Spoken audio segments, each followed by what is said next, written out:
She has been instrumental in heading the quality system of the organization, under which the hospital has become the first in the Northeast India to be accredited by NABH since 2013 and successfully re-accredited to 5th edition in December 2022.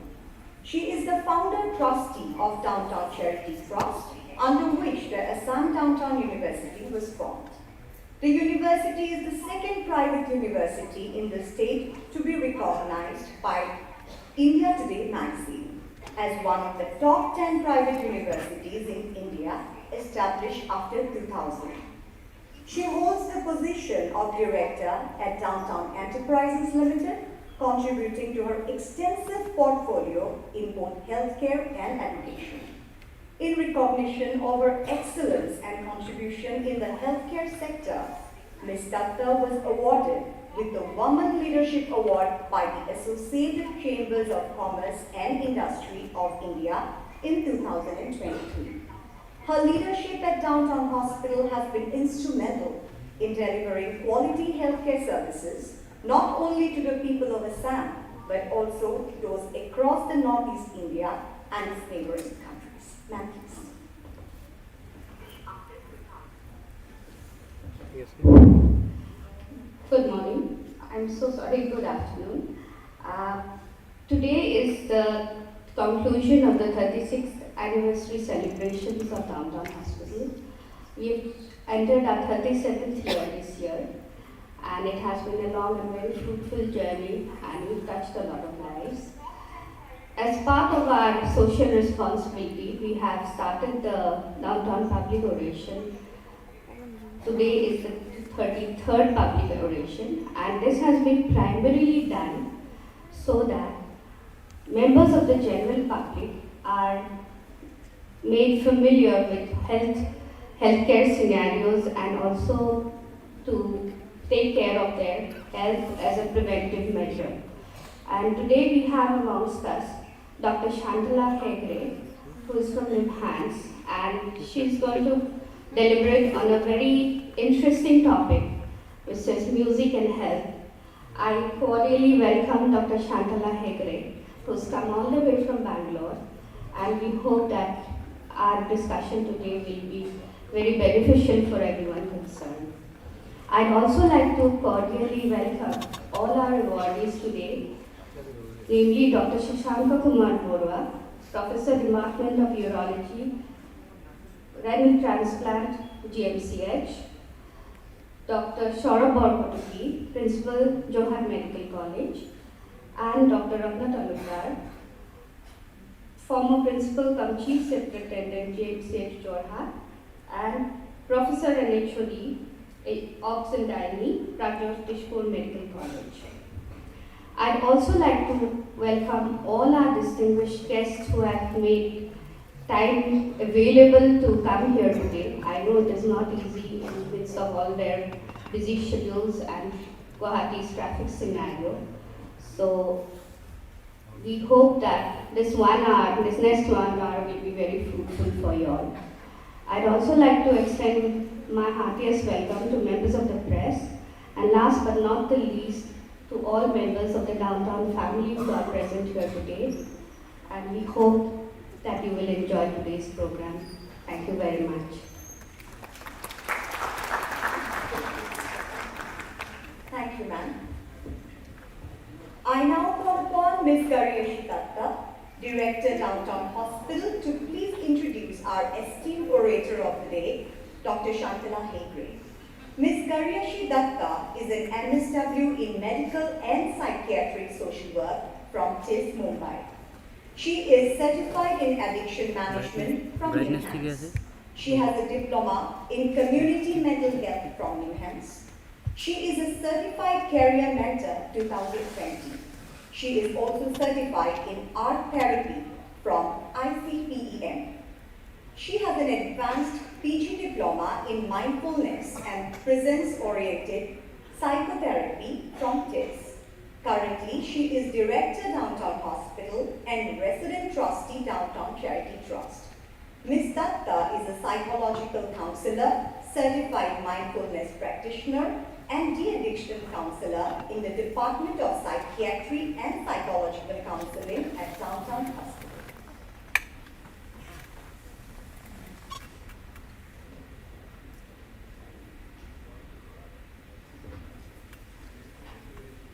Good afternoon. Medical oration serves as a vital tool in bridging the gap between medical knowledge and public understanding, thereby contributing to better health outcomes for all. And to bridge this gap, the Downtown Hospital has been organizing the Downtown Public Oration since the year 1993. And as we are all gathered here for the 33rd Downtown Public Oration, which will be on the topic of music and health, we are very delighted to have with us Dr. Shantala Hegre, who's come all the way from NIMHANS, Bangalore, to share her expertise and enlighten us on this topic. And I personally feel music is the best medicine for the mind. And the daily use of music definitely has a profound influence on our emotions and health. And I'm sure we will understand the interconnectedness of music and health as this evening progresses. May I request Amrita to kindly escort Dr. Hegde up to the stage, please, as I briefly introduce her. Dr. Shantala Hegde is currently the Additional Professor and Consultant Neuropsychologist, Clinical Neuropsychology Unit and Neurorehabilitation Services, Department of Clinical Psychology, Enhance. She is also the Adjunct Professor, NIAS Consciousness Studies Program, National Institute of Advanced Studies, IISc Campus, Bangalore. Dr. Hegde is also a former visiting Associate Professor of Psychology in the Department of Psychiatry, Beth Israel Deaconess Medical Center, Harvard Medical School. And the most interesting point, Dr. Hegde is also a musician. She's a vocalist. She's trained in the Hindustani classical music and she's continuing to pursue her music under Smriti Bharati Pratap, a leading musician of the Agra Atroli Gharana in the country. I request Dr. Hegde to please proceed with me. Thank you.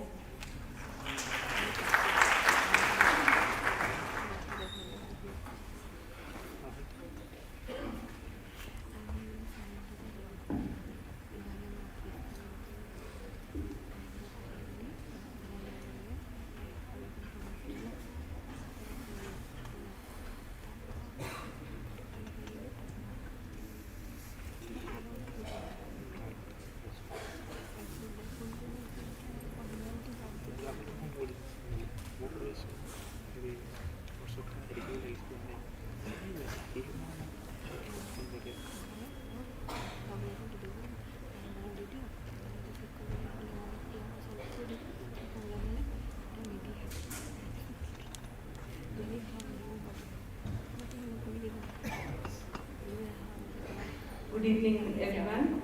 It's indeed a great honor to be here and to be part of the downtown hospital, the trust and the family. I'm indeed humbled and it's my pleasure to be here. I place on record my heartfelt thanks to Dr. Datta, Garima and everyone who has been so kind and I've been truly touched. And the fact that it's such an honor to be part of the 33rd oration and to deliver a lecture on a topic that 10 years ago when I started, I had to say that I'm not just trying to explore role of music in mental health or role of understanding the brain, being a neuropsychologist, and to have a lab today at NIMHANS and saying that it's one of the leading laboratories looking at understanding the brain through music. So in the next 40-45 minutes, if I'm able to give you some take-home message on how we could relook at music, which we all know what music is. We all enjoy music. And if I ask the audience how many of you listen to music, it will be 100%. Maybe how many of you are trained? Maybe another few hands may go up, professionally trained or formally learning music. But one thing that touches all of us is music. So sometimes that is so obvious, sometimes takes time for us to understand its value from a very scientific perspective. And I hope to give you a different perspective on the work that's being carried out, where the field is heading, and how much potential music has really as an evidence-based intervention in healthcare setting, not just as an esoteric socio-cultural, and that the fact that it's a socio-cultural phenomenon, we take it for granted, say yes, it has an impact. But why, how should we understand is still a long way to go, and there are young minds here and a lot of work that can happen in the years to come. So before I begin, thanks to my institution, thanks to all my mentors who have been part of this journey. Because giving an oration, I feel, is a responsibility, and having taken that upon myself, I think I can't proceed further without placing on record thanks to all these great mentors that I've had in my life so far, both in the field of science, neuropsychology, music, and as well as my family. So thanks.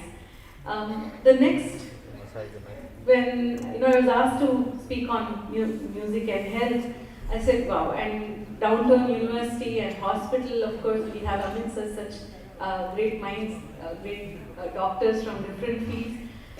It's not very hard when we say health. The first thing that comes to our mind is physical health. We say, yeah, person is healthy, that's what is important. So we kind of see health as more, in terms of being able to contribute to the society, being able to perform well, have our physical health in place. But truly, the question is it just that? Is it that we don't have any disease and we don't have any weakness? Is that what defines health? Or is it something beyond that?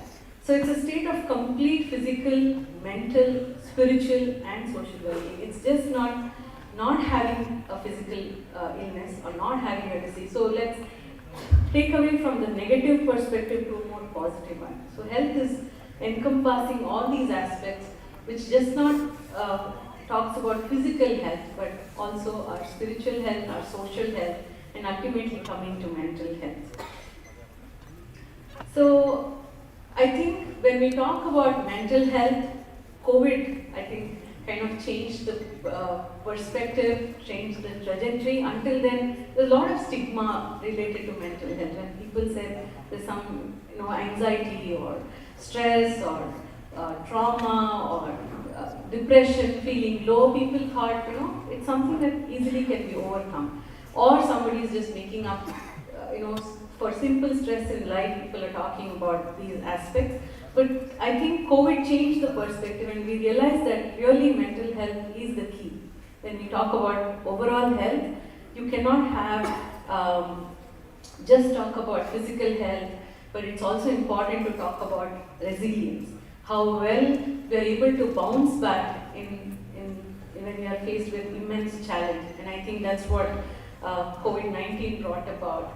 And people realize that it is not just we have good immune system. It's just not that I'm able to overcome a viral fever or something or some physical disease, but are we really able to come out of this mental health that is so important, because that has a role to play even on our physical health. So most of our illnesses that we talk about also has a psychological basis to it. So in true sense, mental health, again, to define what mental health is, so under the umbrella of health, physical health, spiritual health, social health, and then we talk about mental health. It's the WHO defines it as saying his or her ability to contribute back to the society. It's just not about oneself. It's not about performing to the optimum level, but it's also how well am I going to contribute back to the society, and that's what we humans. I think ultimately it also connects to our spiritual health, talking about what is the meaning in life. When we talk about existential questions, we say, what is the meaning in life? And again, I draw back to this example of post-COVID time. I think that brought about so many questions for people. What is the meaning in life? What is the role of, what can I contribute back to the society? How well can I help fellow human beings? When we were really seeing that unforeseen kind of loss and grief around us. So if you are talking about ability to work creatively, ability to talk about spiritual health, ability to talk about mental health, in true sense, all of these maladies or mental issues that we talk about, we must say that there's no health without mental health. If you don't have mental health, no amount of physical health also will really matter. So what about positive mental health? That's another realm people are talking about in the field.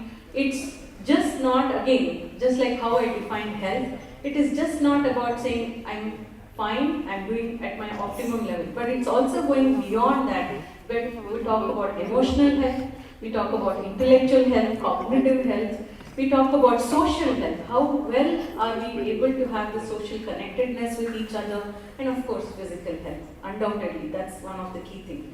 And then brings it down to the environment health. That means what environment that we are living in. That also matters.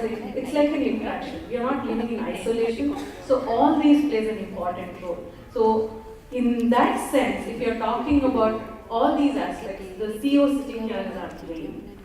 Okay, I understand there are learned doctors here, but I was also told that there are young students. So when we are talking about the CEO, it's such a fascinating organ which controls everything. Whatever aspect that I just now mentioned, it could be your spiritual health, physical health, mental health, everything that you're talking about. How well can I contribute to the society? Everything that you do depends on this 1.5 kg that's sitting inside your skull, which is still an enigma in the field of science. We really have a lot more to know how the brain functions. We really do not know much about some of the functional conditions that we still are groping. We are trying to find theoretical understanding, scientific understanding as to why people get certain illnesses, certain diseases, and as simple as some of the complex cognitive functions in the brain, how does it perform?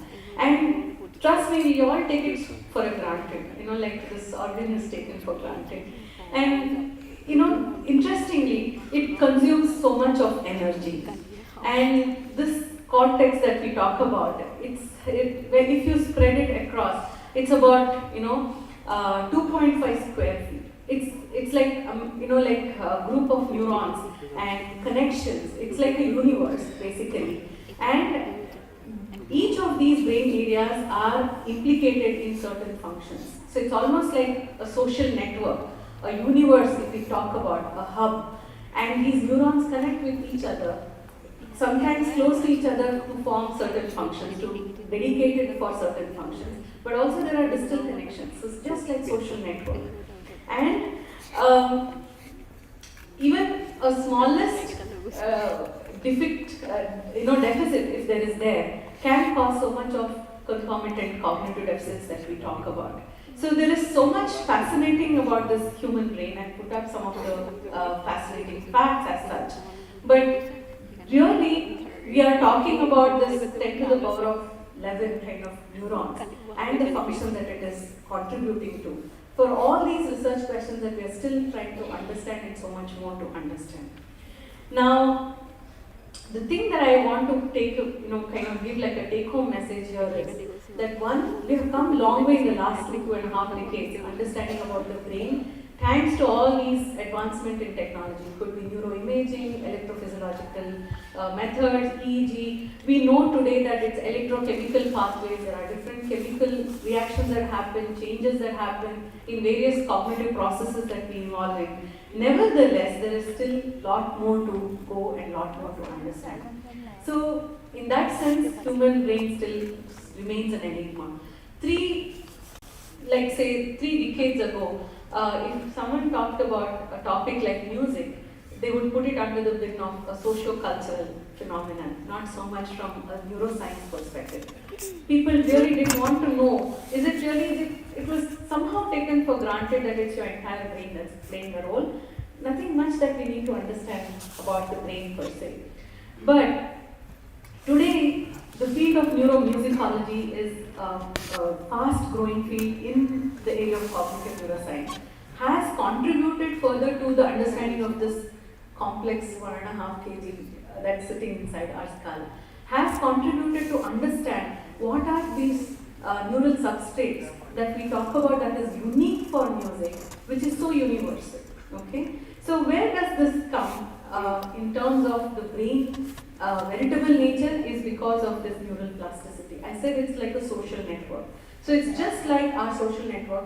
How connected we are with our friends, how often do we call each other, how often do we connect with each other emotionally, determines the strength of that connection, right? Similarly in the brain, the areas that gets activated, that get stimulated, strengthen their pathways, and that becomes the strength of the brain network.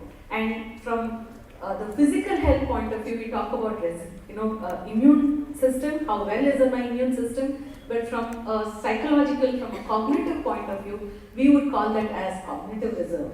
How well is your cognitive reserve? That means how well is your strength of these connections that plays like a prophylaxis in face of challenge. And that's what during COVID people understood, that resilience, there are so many factors. It could be the same situation, how each one reacted was different, how each one bounced back was different, and how each one fell back on their reserve. That means someone went back to their hobbies, someone were happy to open some hobbies, books, etc., but still bounced back in their own way.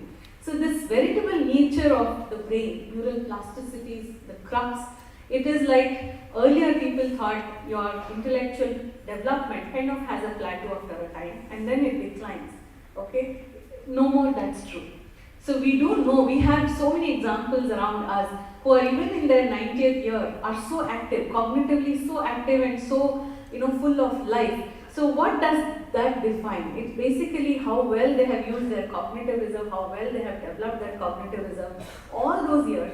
And today we know neurogenesis, that is this new connection that we make can happen even when we are just about to die. It doesn't mean your ability to learn something ends by 18, 19, 20 or 25 and then starts plateauing.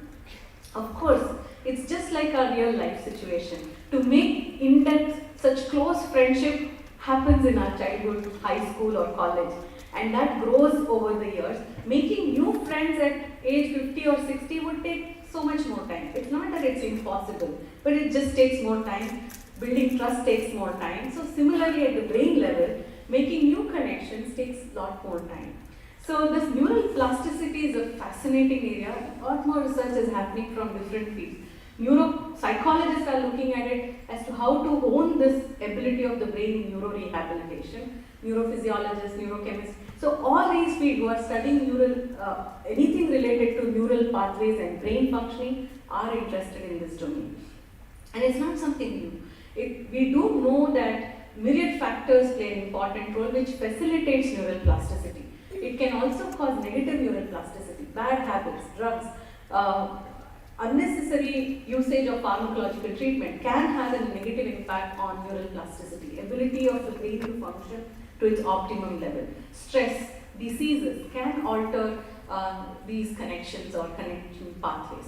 Now, given this kind of background, like a preview about the health, about mental health, what components are there that is very, very important when we talk about mental health and positive health. Where does this theme for today's talk come into picture? Music. We do know that music is an age-old art form. If I ask anyone what is music, everyone will tell me that how it is relaxing, how music is important, how I have my own playlist. I listen to music when I'm really stressed out, or there will be doctors saying I use music in my OT, I use my music in my OPD. So in that sense, it is definitely an age-old art form. If you talk about Indian tradition, it dates back to Vedas. Some theorists talk about origins of Indian music to Samaveda. There are some who also say it originated from folk lores or folk music, but in true sense, it has a long history. And across culture, music has been considered as something that can heal. You could take Indian traditions to Greeks to Egyptians. There are n number of examples from Plato to Pythagoras talking about the mathematical connections and harmony. How do you measure those intervals and how these intervals of musical notes are important when you're talking about healing. There are multiple examples.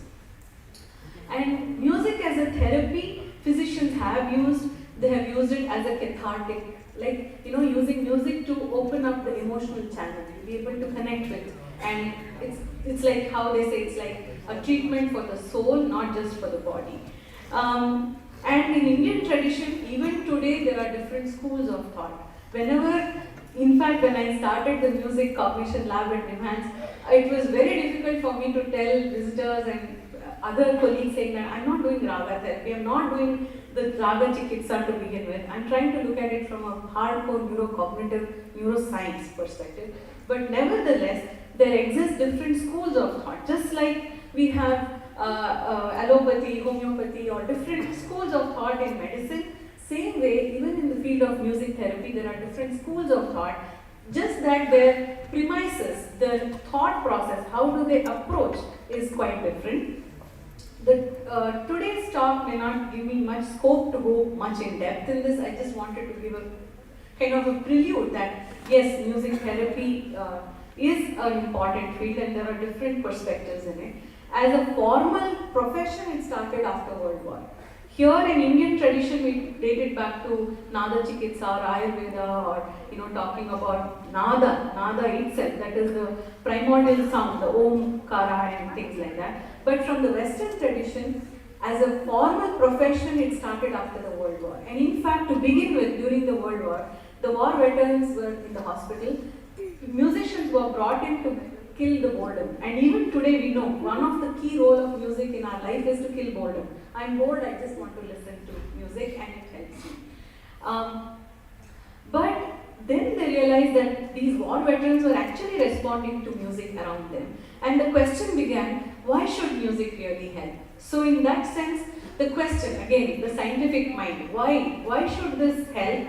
What is that process is the key question. So there are different schools of thought in psychology. I'm sure if there are young students of psychology or psychiatry, they would be familiar with this. But there was psychoanalytic school of thought that is talking about how does this music help in emotional regulation, emotion expression, just like how Plato talked about the expression of treatment for the soul or expression of the soul.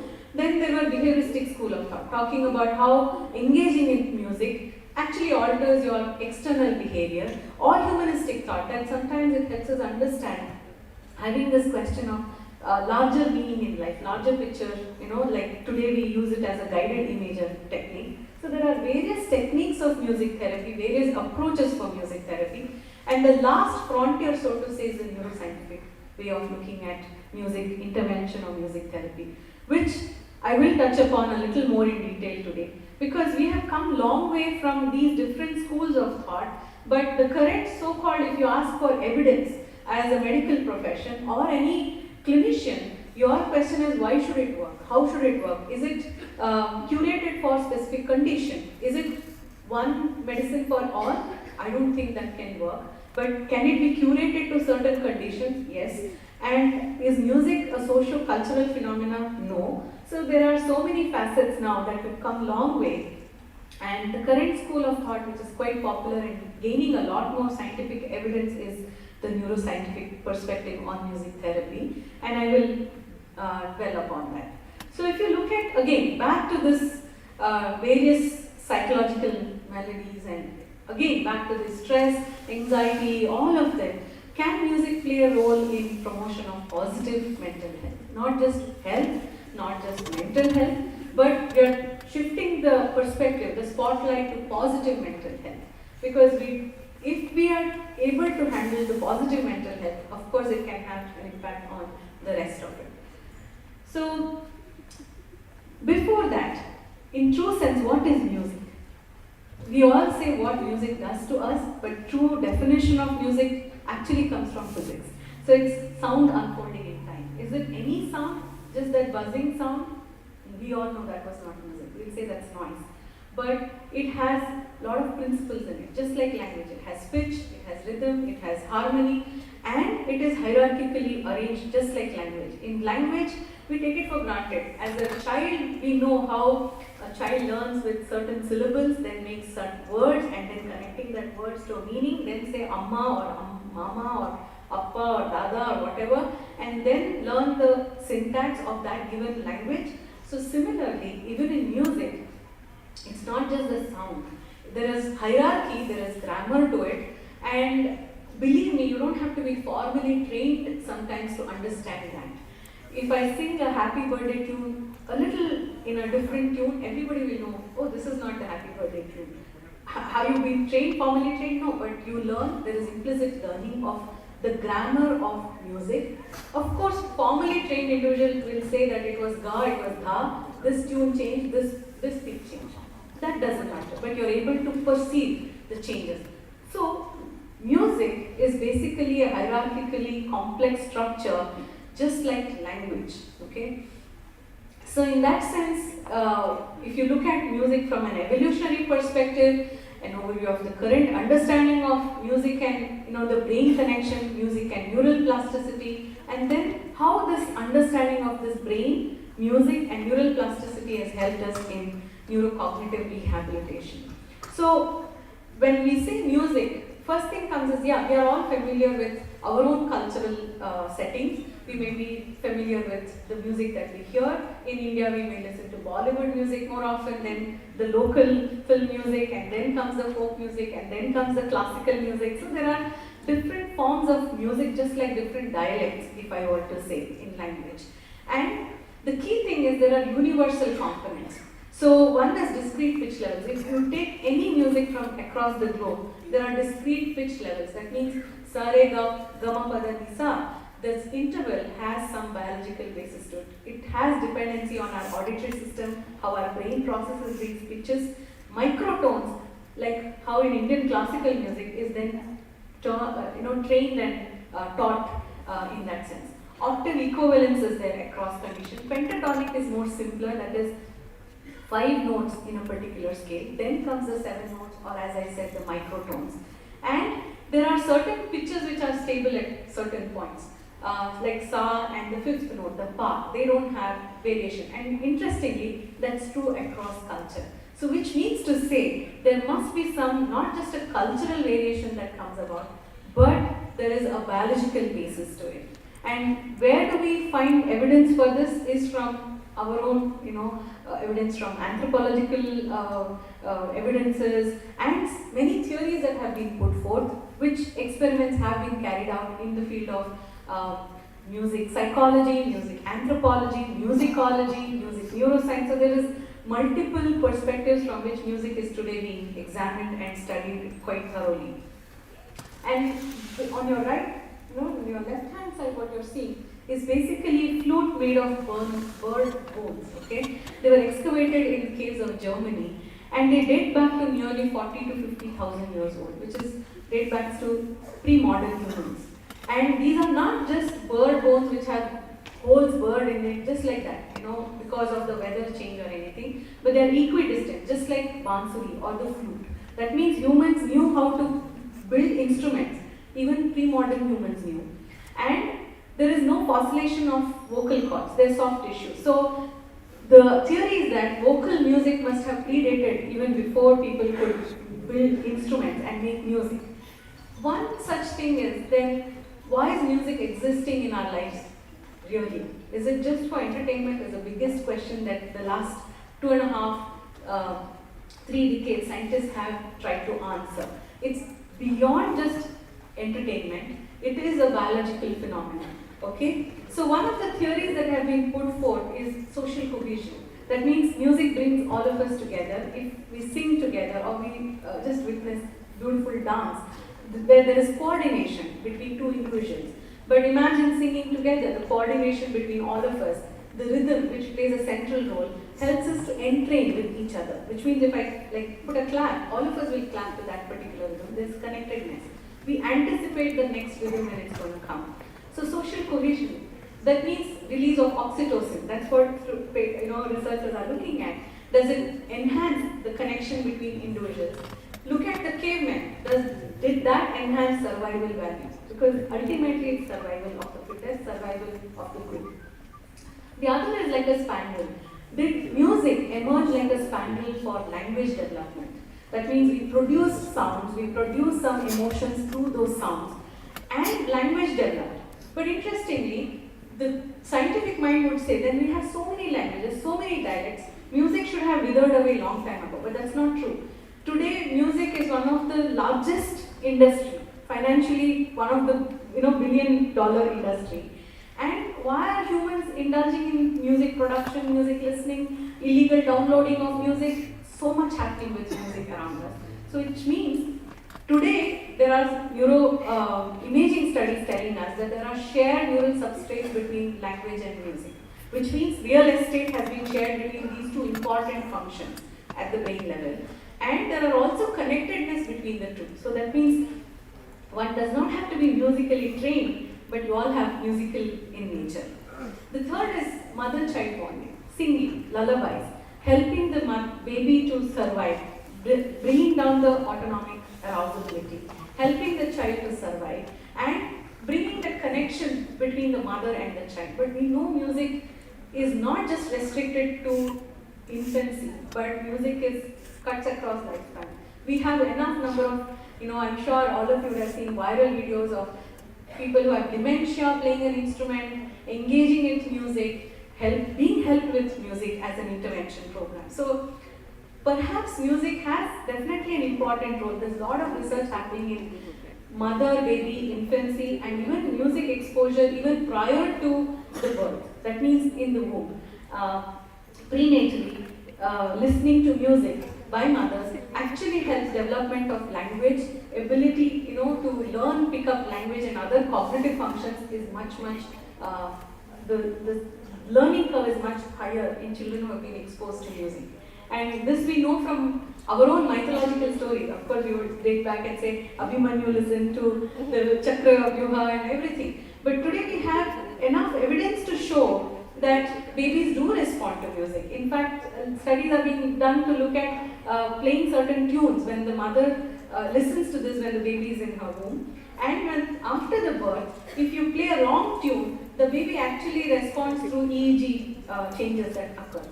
Babies may not be able to tell you, but their electrophysiological reaction, the early right anterior negativity that we say, says that, oh, the babies did respond to that wrong note. Perhaps they knew what the right tune was when they were in this movie. And of course, one of the popular theory would be sexual selection, but it's true in animal kingdom, but that's not true in humans. Both male and female are good singers, and so it's not restricted to any gender, but it cuts across both all gender, if I were to say. So today, the field of neuroscience and music has actually contributed a lot to understanding the brain itself, not just studying music for the purpose of understanding music, okay? So it has actually helped us understand how these neural plastic changes that I talked about, the veritable nature of the brain, musicians have become role models in understanding that. So congenital conditions, there could be few percentage of them who are in music, but there are also few percentage of people who are absolute pitch, who can identify pitch and without the name of the frequency and identify those pitch without any reference note. Acquired condition. There's innumerable research studies coming about. Even in our own lab, we are studying patients who have Parkinson's disease, who have head injury, stroke, depression, schizophrenia. We are trying to understand what are the kind of music deficits do they have. We say that it may not have any direct impact on their day-to-day functioning, but trust me, it has a direct impact on their cognitive functioning, which has an impact on their day-to-day functioning or quality of life. And as I said, thanks to imaging, other technology which is helping us study human brain, not depending in past or the previous century where people depended on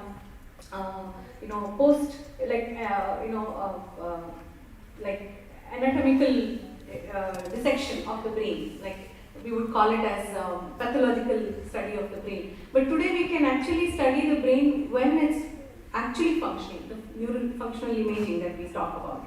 And that has helped us to study children who have had musical training, adults who have had musical training, and how different are they from those who have not had any training at all. So in that sense, music, mind, behavior connection, it's being examined from multiple perspectives. So there are dedicated labs looking at music emotion, music language, music and motor function, music and emotion, and from various perspectives, trying to understand then how do we know more about the brain itself and how do we take this knowledge to help and improve health in that sense. So interesting part of our auditory pathways, starting from an inner ear, there is tonotopic representation. That means there are dedicated hair cells in the cochlea and the superior colloquially in the midbrain to the higher cortical area, which are dedicated for certain frequencies. And interestingly, higher frequencies are medially more represented, closer to the limbic system, and the more lower pitches are more laterally represented in the brain. Perhaps the reason is high pitch has a survival value. In the real life, identifying high pitch is often associated with arousal, high arousability, or a threat call in the environment, whereas low arousability is when you're more relaxed, you're not so in the threat mode in that sense. So the human brain is so fascinating, and what we know today is that there are multiple areas dedicated when you talk about music. Now, I forgot to mention one point, that when we talk about engaging with music or even in music therapy, of course, it is active listening, passive listening, or partially, both together as well.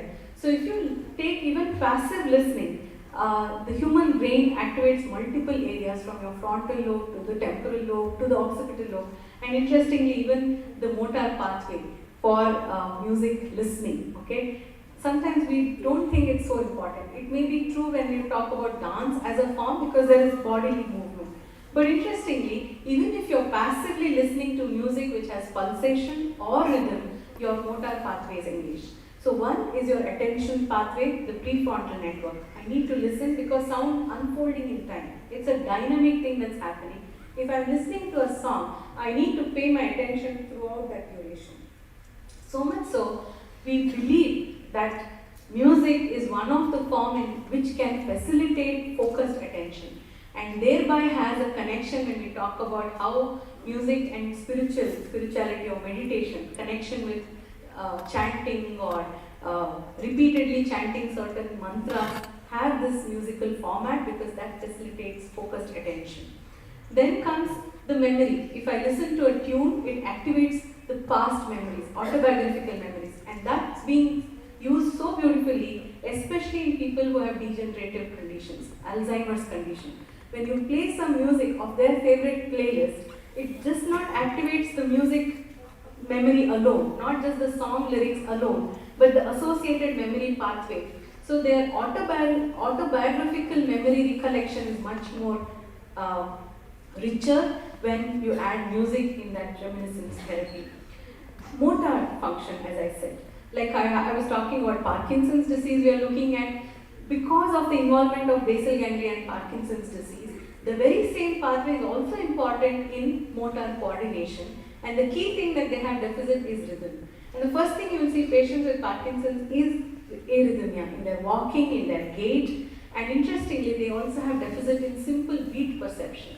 What do I mean by that? If I just play certain metronome, like tick, tick, tick, tick, tick, imagine, and I make it like 1, 2, 3, 4, or 1, 2, 1, 2, 3, 1, 2, 1, 2, 3. You're all able to, I'll say repeat this, you'll be able to repeat. But patients with Parkinson's will later have difficulty if I complicate this a little more, or keep up with the beat over time. Because the area that is very crucial for keeping up with this internal timing and the external timing gets affected. And what we know today is that simple technique like rhythmic auditory stimulation can help them with their gait movement. So it's one of the techniques in the field of neuroscience-based, evidence-based intervention. RAS is the technique which helps them with their gait performance. Not so much a visual cueing. Even if you give them a visual cueing, that's not going to help them. And interestingly, music also engages various neural chemical pathways. It's something that so strongly elicits emotion. And when you talk about emotion, it is definitely releasing of dopamine. You have many times this chill down the spine, right? When you listen to a song, you have these goosebumps, this hair cells just stand up. Actually, that's the moment when there is rush of dopamine. There's a lot of PET studies happening, positron emission studies that are going on, looking at how this release happens when that particular crescendo of a song, or your favorite song, or when you listen to national anthem, in particular place, you have that goosebump phenomenon. That's the release of your dopamine. And of course, when we listen to music, it can have relaxing effect, bringing down the cortisol level, acting on the HPA axis. So, and then I mentioned about oxytocin. That means connection, with one another human being, and social connectedness. So basically, you are playing around with a concoction of neurochemical pathways, but it can have an impact on health. And in patients with stroke, there are studies looking at IL-6, reducing the cortisol level. Salivary or IL-6 is being looked into. And various studies looking at, let's say, schizophrenia and dopamine release. We are hypothesized saying that rhythm perception or rhythm-based activities have even impact on the glutamate pathways, thereby having an indirect pathway on improving their cognitive functions, because many of these neuropsychiatric conditions, at the core, at the center of that problem is cognitive deficits. So just to kind of give a summary so far, one, it is ubiquitous, it is universal. So far, we only think of it as a socio-cultural or a cultural phenomenon, but it is a biological based cognitive process.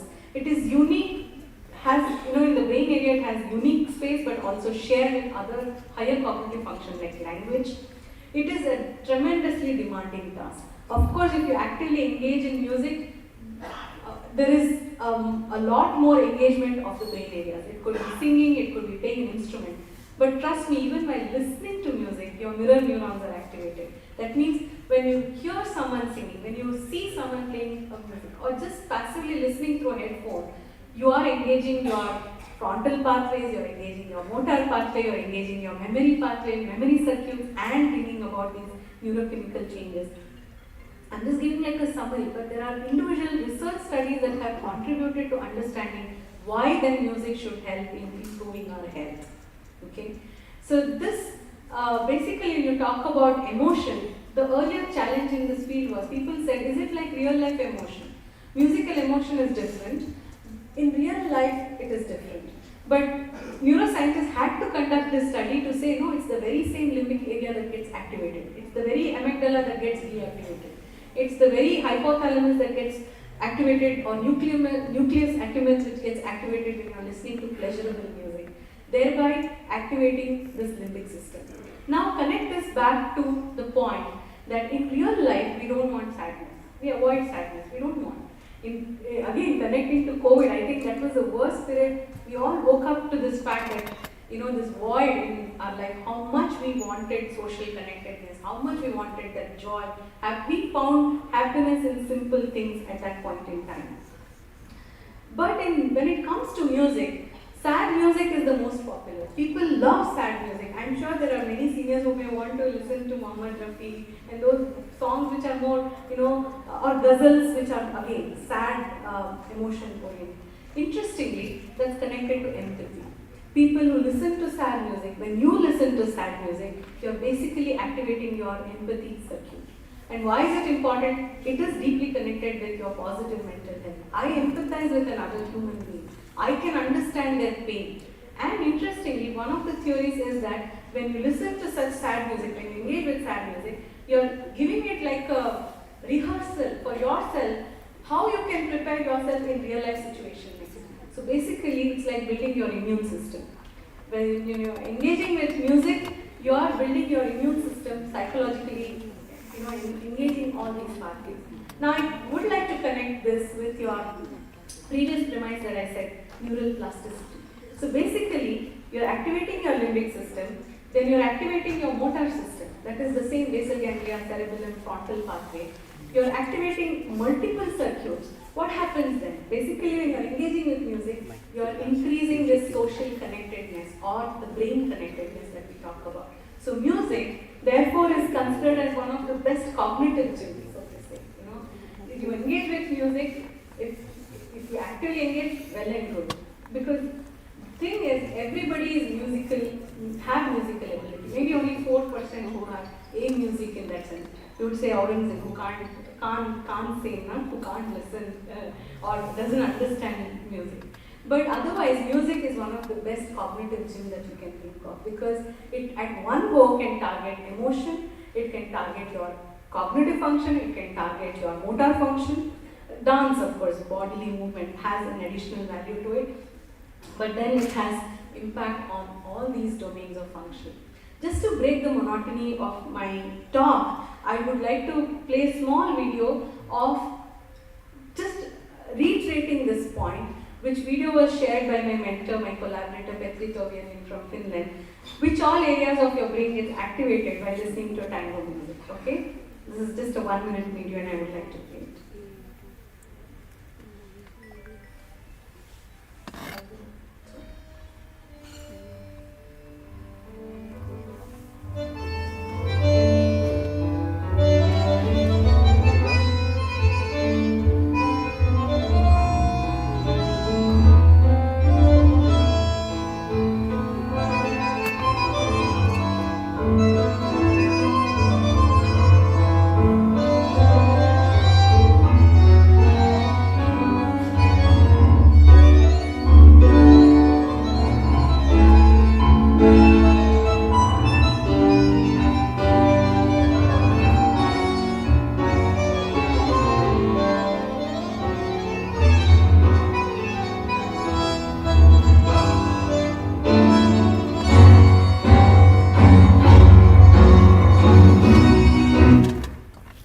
So basically, all the red and blue, the color is basically talking about activation and deactivation. This is compilation of all the functional neuroimaging data while listening to music. Okay, so that's how active or lit up your brain is when you're listening to music. So when we talk about empathy, again connecting to that point, it's basically an entrainment factor. Just like how I gave an example, if I start clapping, all of you will clap to that same rhythm. Or if I change the pattern, you will automatically in no time change the pattern. Because there is perceptual ability, there is affective, there is physiological, motor and social synchronization that happens. And that's what the power of music is when you are doing it in a connected way. So, benefits of actively engaging in music is multifold. And a lot of studies have looked into musicians, as I said, as a role model. There are cross-sectional studies, there are some short longitudinal studies looking at children who have had musical training, what are their changes. Basically, they have larger corpus callosum. That also depends on the nature of the training. So if it's a piano or it's a violin or it's singing, depending on the area that gets more activated, the strengthening of those areas are seen. And what we see in pianists is also the omega sign, the area between the frontal and the parietal, which is much larger in keyboard players. And this is not something new. Actually, Raymond Kahal long time ago said, if you want to understand neural plasticity, if you want to understand more about human brain, you need to study musicians. You need to understand this mechanism of neural plasticity, use them as a role model. And longitudinal studies in children has actually shown that those who have musical training, of course, they are controlled for hours of sports training, children who have other kind of school, education, all these have an impact. It's not like we are in an isolated vacuum that will give only musical training to children. There are other training also happening. So, superior longitudinal connections are much larger in these children. Their response inhibition, some of the executive functions that we talk about is much stronger in children who have musical training. In our own lab, we have conducted on children who have learned music compared to those who have not had musical training. They are better in phonological processing. They have about 20 points higher on the Wechsler scale of the IQ. Here, I do not want to give a false impression that, play music or engage with music for a better IQ, no. But better cognitive processes is something. Of course, sensory motor areas, as I said, the areas that you engage while playing a musical instrument or singing, sensory motor areas are much more enlarged. The plenum temporal, the auditory area is much larger in people who learn music, formally learn music. The interesting thing is the multimodal areas. Now, all of us, when we talk about this cognitive reserve, you talk about, again, I use this word, building your immune system, brain health, so to say, your multimodal areas are to be much stronger. And musical training has this benefit. One need not be so disappointed. I'm just trying to take a few minutes to highlight how research studies are happening on musicians as a role model. But all of us who listen to music and engage with music and can curate music in a health setting, because many of you are clinicians, can have impact on their cognitive brain functions and in turn their quality of life. So one is the near transfer. When we call near transfer, if you are learning certain things, there will be some improvement in the cognitive functions that are seen. There are far transfer also. That is what is the key thing. So if you learn music, does it have an impact on language function? Does it have impact on visuospatial function? There's one time when Mozart effect became very famous. Today we know it's just not Mozart alone. That was a more advertising gimmick that happened. But we know that any form of music, engagement with music, can have a far transfer effect as well. And when we talk about cognitive reserve, we also see in patients who undergo surgery. We do awake surgery, and whenever I get musicians or any form of musically trained or people trained in dance, we do awake, our neurosurgeon colleagues do the surgery, and as neuropsychologists, we do assessment for these patients. And let me show this particular video where a person is actually showing all the mudras and then singing while her brain tumor was being removed.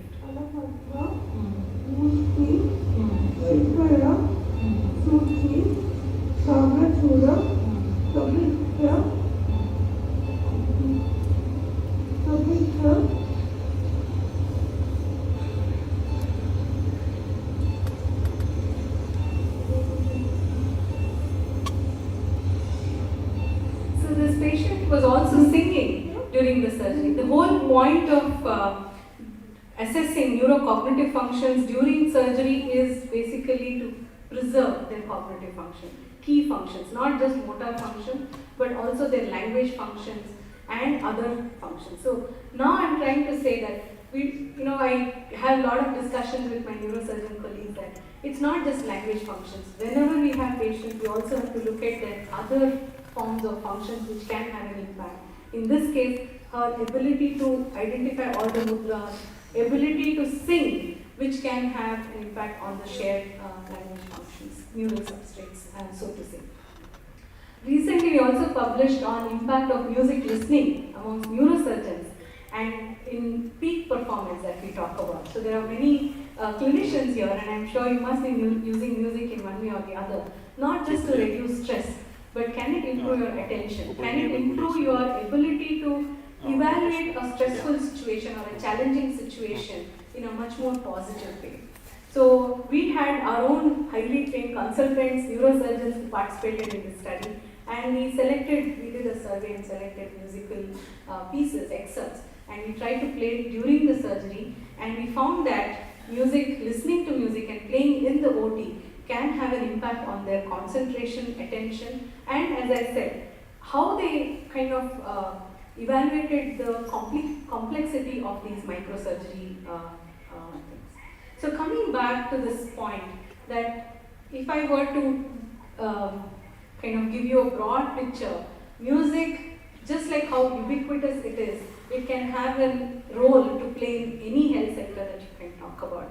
And that's why I kind of highlighted on all these aspects of positive health and how music can play a role. Emotional health, emotion regulation, spiritual health. If you talk about engaging with music, traditionally also it has close connected with religious practices, chanting, mantra. All this does have an impact on improving your not just cognitive function, but giving a larger picture about what we call deeper understanding of states of consciousness, or giving a larger picture meaning. What psychologists would be bank on existential questions, humanistic questions. Intellectual health, as I highlighted, how it improves your cognitive function, which is very important. As we age, our cognitive functions, as much as possible, to keep it sharp is extremely important, and that has an impact on quality of life. To talk about social health, connectedness, engaging with music plays an important role. Children who engage with music have better social connectedness, social skills. What we call today, we say we should send the child to life skills training, social skills training. Today it's become a fashion to have life coaches, trying to help people to teach how to communicate with each other. In fact, such training can have, musical training from childhood can have it. I always say in various forums that it is not to make everybody a musician, but using music as part of curriculum, as part of learning itself, can facilitate all domains of learning, what we call as power transfer effect. Improving executive functions in children, improving language skills in children, pitch recognition, because language also has prosody, what we call as paralinguistic skills. That is extremely important. And physical health, of course.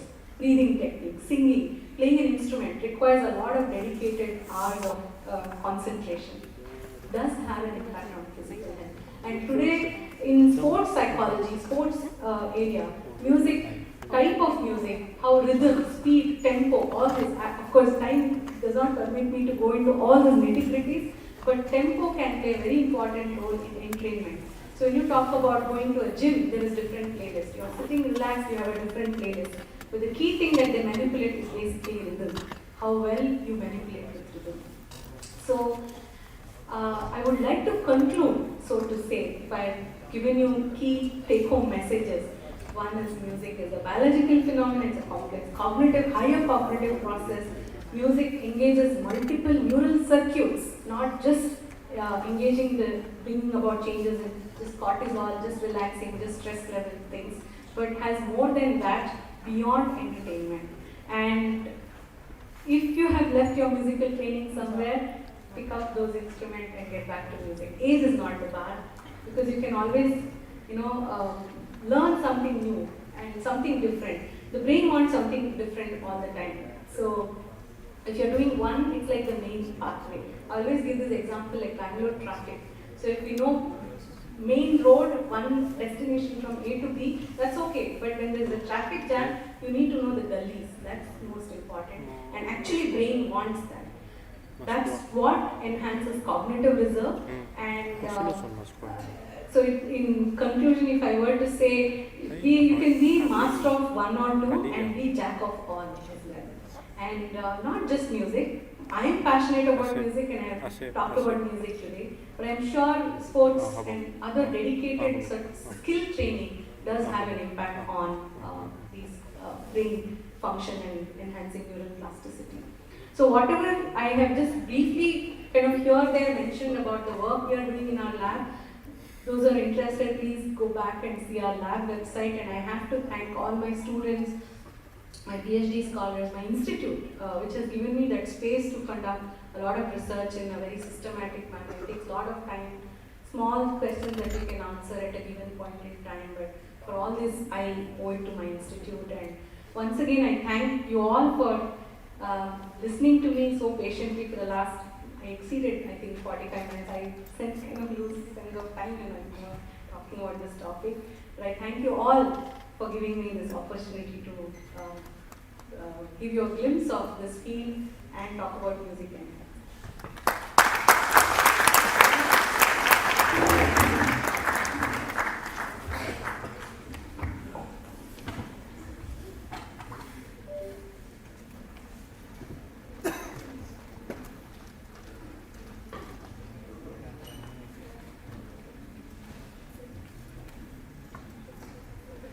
We will now have the question and answer session.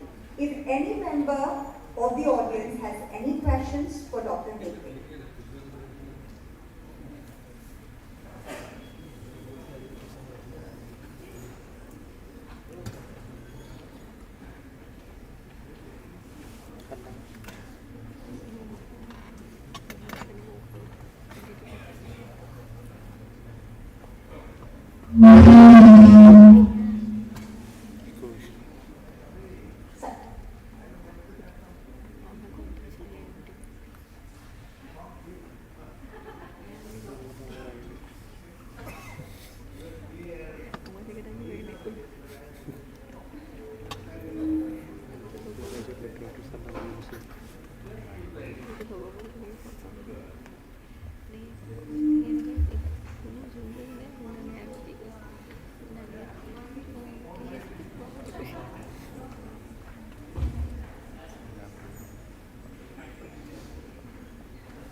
We jokingly say when there are no questions, either it was too complicated or it was too boring.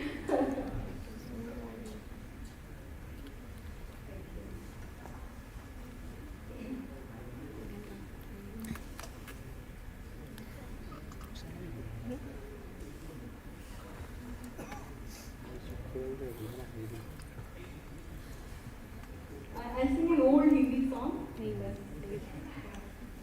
Very old.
ये जिंदगी उसी की है,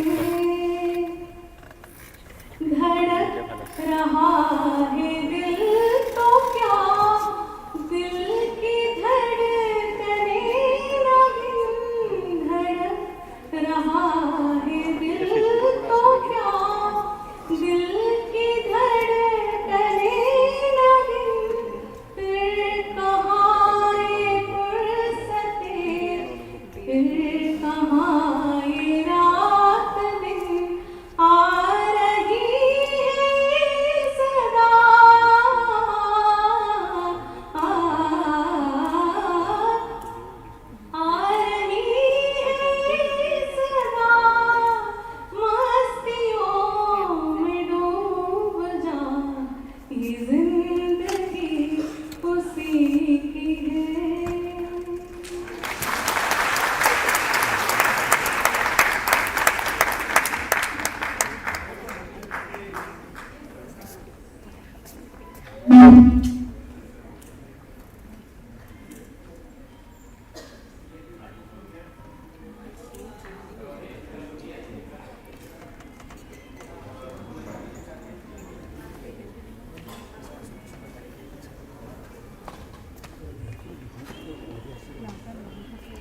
Hello, I am Ajit Kumar Nendo. I am a Rotarian from this place. My question, I know one gentleman who is 101 year old, 101 year old, and still now he is quite active. But I would like to know, do you prescribe any particular type of music for his mental health?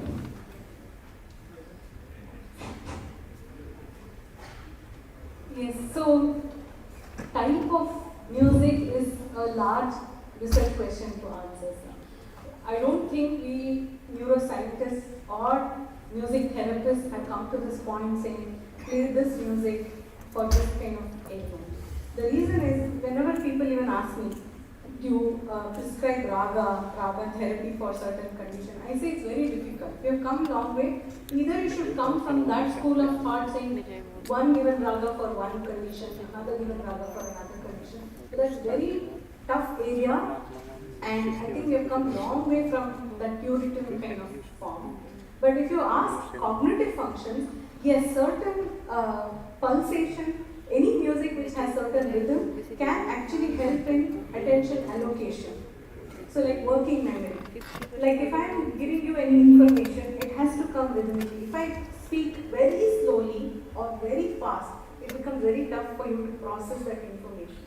So even in music, an optimum level of, let's say, 60 beats per minute to 120 beats per minute, that's the range which we call as the madhyalaya or something, or medium pace, that often helps in engaging with cognitive processes.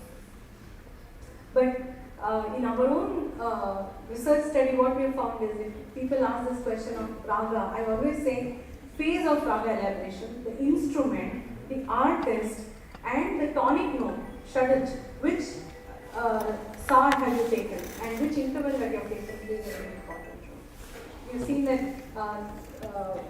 how people engage with emotion reaction to these different excerpts of ragas. The phase of raga matters a lot. So it is not so easy to say play Yaman, play Bihar, play this. I would find that very hard, and a lot more research work has to be done. ইলেকট্রিকেলৰ যে তার গুছি যায় খালি দিয়ে যাব ন এটা যে হোল্ড এটা আছে হ'ব কথা নাই I listen to a lot of music that relaxes me, but today I have learned something, some active music will help. When I was young, I used to play harmonium and sing old songs, but that has sort of, I have given up that. Maybe I should start now. Yes. Another thing, another question, the neurologist advised me to stop drinking completely. Is that okay? Because I enjoy when I listen to music to have a little bit of good whiskey and relax. But I would say that getting back to harmonium, and especially simple rhythmic theka and playing those keys with the rhythm is very, very helpful. And in fact, we have tried to develop a module using rhythm bowl of the Indian classical tradition, where we have the hand gestures and repeating those rhythmic phrases, and using it based on the principles of cognitive emulation. So hierarchically placing the complexity.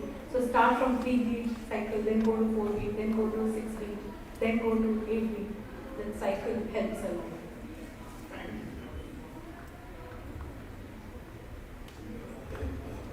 Madam, any role of music in anesthesia? Yes, sir. Thank you for asking that.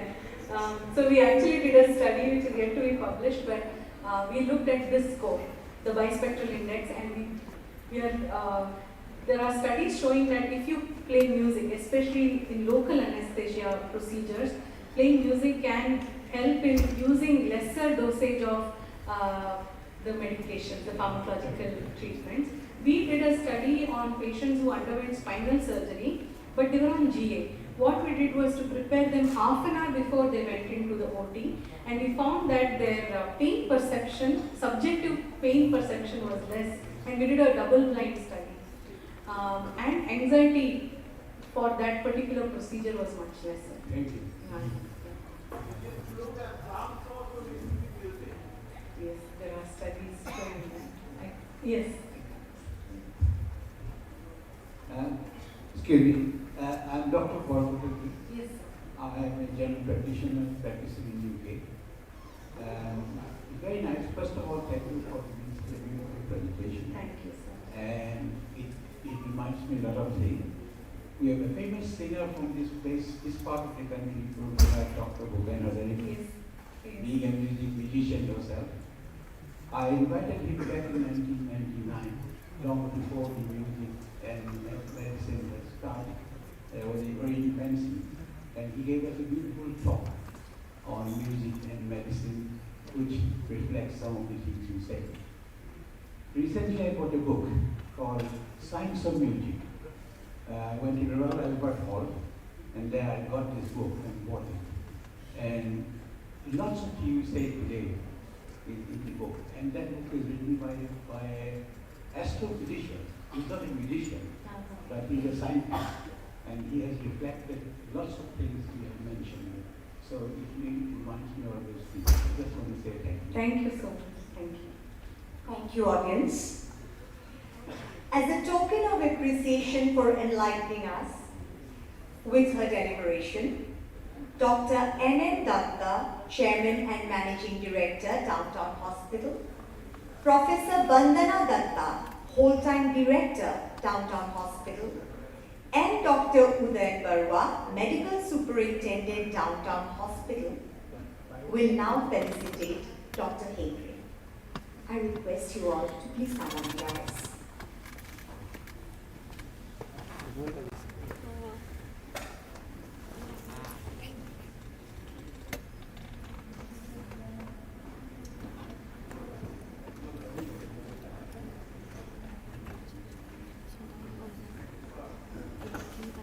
Sir.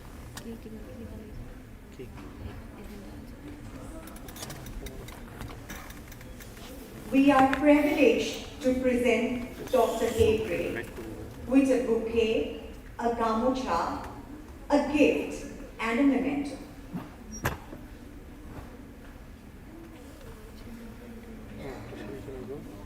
Invite কৰিব আৰু মানে কৰিছ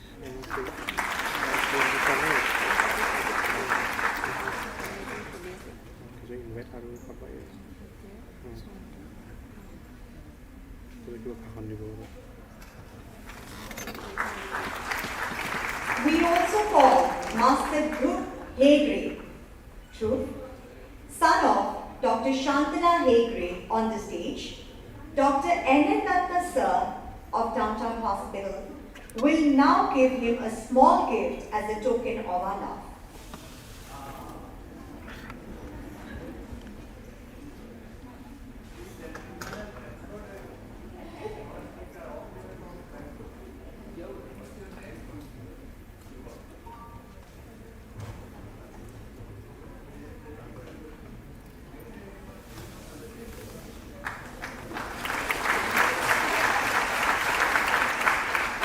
Thank you, dignitaries.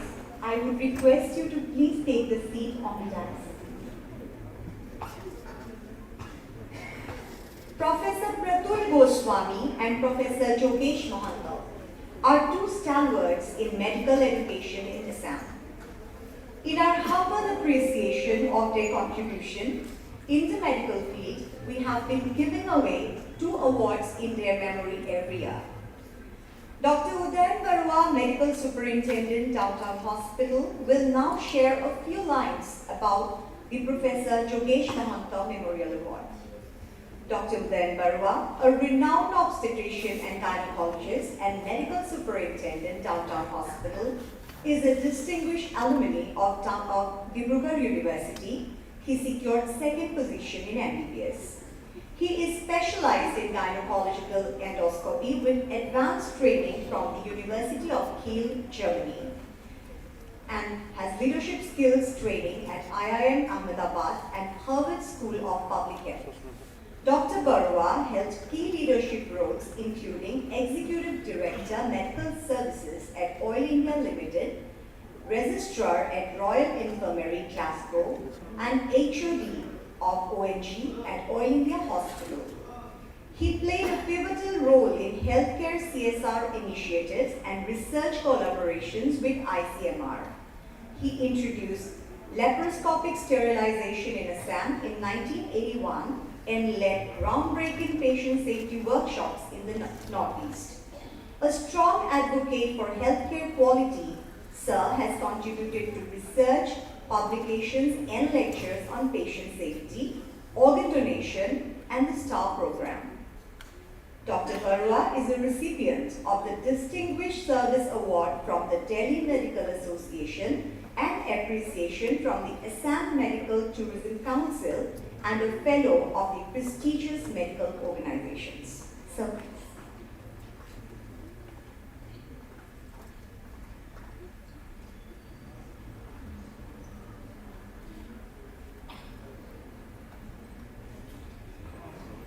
Good evening, everybody. Before I say a few words about the award, I'd like to say something in general about doctors. Doctors all over the world occupy top positions in their field in service to humanity. They are, especially those who are working in the Northeast region, luminaries or doctors, both in academic field and healthcare sectors, rendering selfless service to the people. They have been working all against odds, sacrificing personal considerations on the rough terrain of our region. They deserve society's high appreciation and accolades, which very often they do not get. With this idea in mind, Downtown Hospital has initiated this process of giving annual award of excellence in medicines every year. And every year we give it, and this year we start with the awards. First one is Dr. Jogesh Mahanta Memorial Award 2024. Few brief biodata of Dr. Mahanta sir. Dr. J.C. Mahanta, Fellow of Royal College of Surgeons, Edinburgh, UK, retired as Principal and HOD of Surgery in Guwahati Medical College. He was known for his bold, innovative ideas and professionalism. He belongs to Bojali area of Kamrup district, Assam. After retirement, Professor Mahanta joined Downtown Hospital and established a surgery department here. He was also a director of Downtown Hospital Charity Trust. Dr. Mahanta initiated the academic activities of the hospital like compulsory Friday meeting, which is continuing till today. Professor Mahanta was a brilliant surgeon and has been distinction of being the examiner of both undergraduate and postgraduate courses in several universities in India. Few of his qualities are attention in detail, communication, critical thinking, empathy, leadership, manual dexterity, physical stamina, and professionalism. In his memory, Downtown Hospital gives an award every year to a surgeon who has done commendable job in the field of surgery.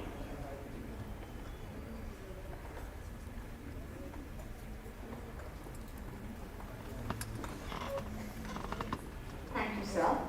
I now request Dr. Khurshid Ahmed, Consultant Urologist, Downtown Hospital, to introduce our awardee, Dr. Sasanka Kumar Barua, Professor, Department of Urology and Renal Transplant, Guwahati Medical College and Hospital. Dr. Khurshid Ahmed is MBBS and MS General Surgery from Assam Medical College, Dibrugarh University. He is DNB Urology from Baby Memorial Hospital, Kalika. Presently associated with Downtown Hospital as Consultant Urologist. Dr. Ahmed previously worked as Senior Resident in the Department of Urology in Nagrams, Shillong, and Consultant Urologist in MIMS and Miat, Calicut, Canada. Dr. Ahmed is trained in Reconstructive Urology from Eurocool. He has presented many papers at state and national level at various conferences.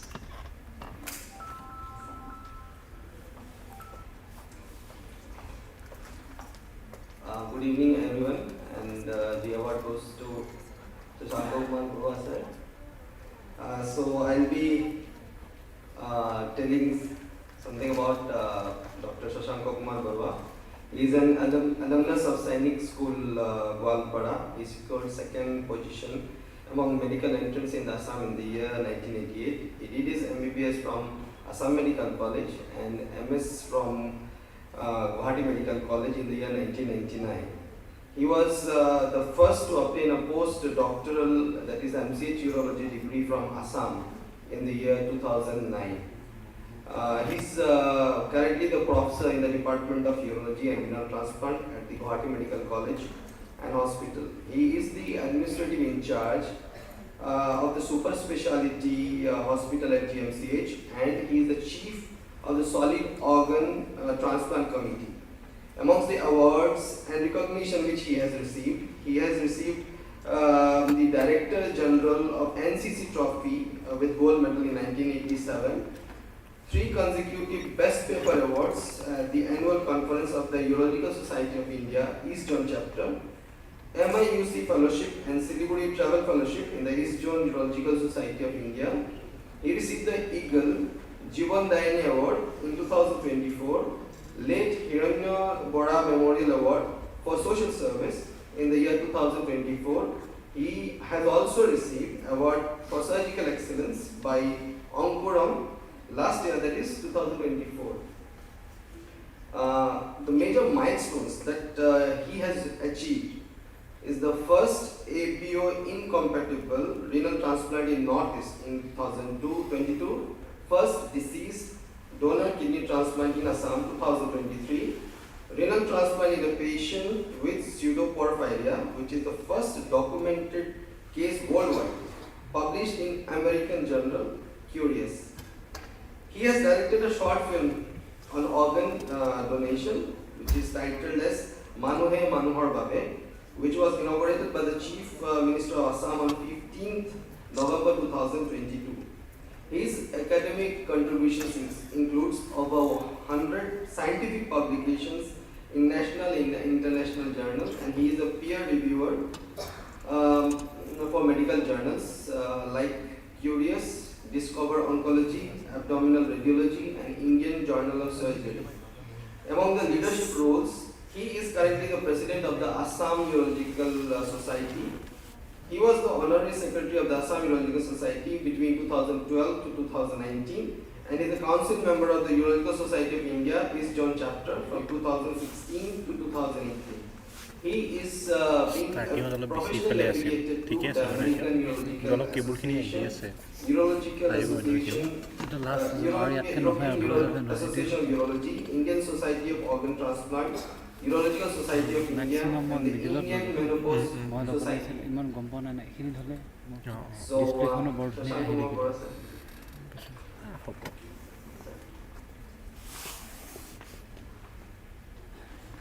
So please come on, guys.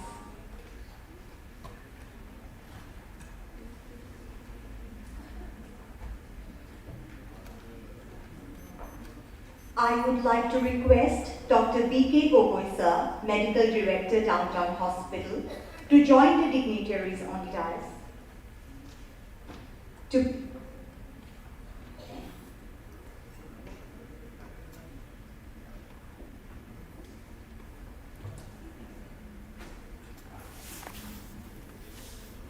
I now request the dignitaries to please give away the Professor Jogesh Mohanto Memorial Award to Dr. Sasanko Kumar Borua.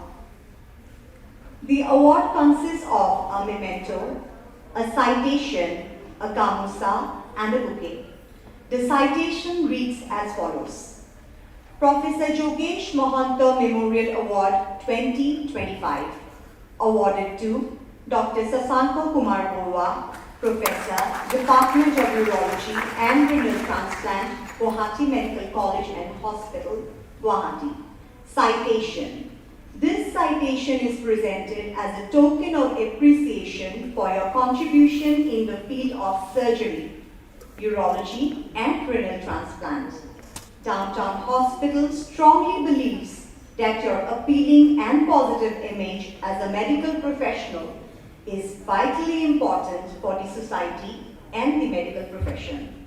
Presented on this 15th day of February 2025, Dr. N.N. Datta, Chairman and Managing Director, Downtown Hospital, and Dr. B.K. Gogoi, Medical Director, Downtown Hospital.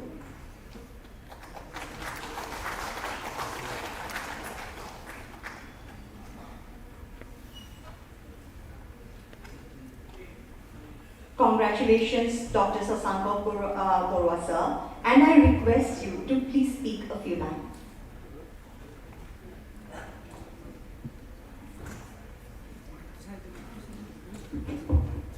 Respected dignitaries in the dais,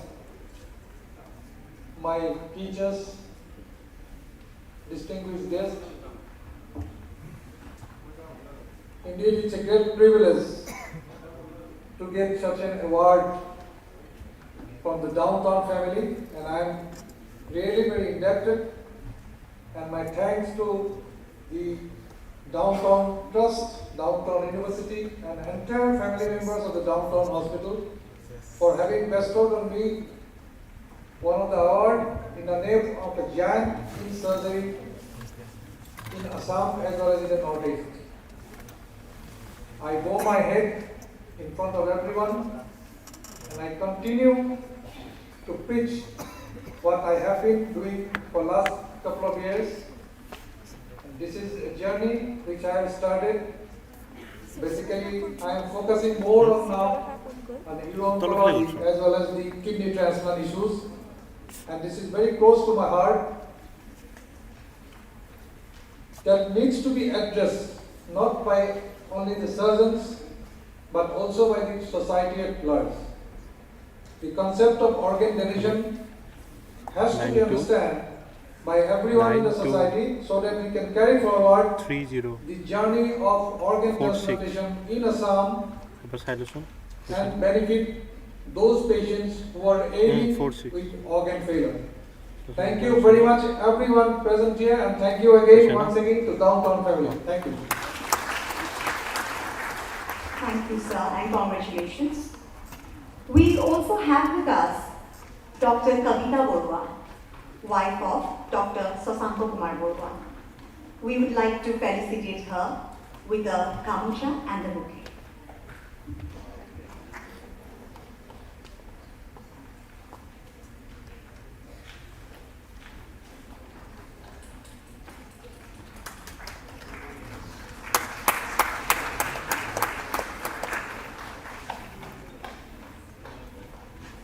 This year, Professor Pratul Goswami Memorial Award will be given to Dr. Saurav Borkotuki, Principal, Jorhat Medical College and Hospital.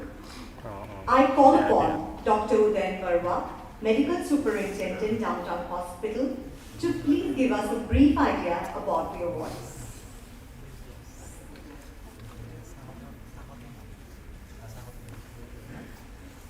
Professor Pratul Goswami was born in 1928 at Nalbari, Chhattisgarh, in an illustrious family.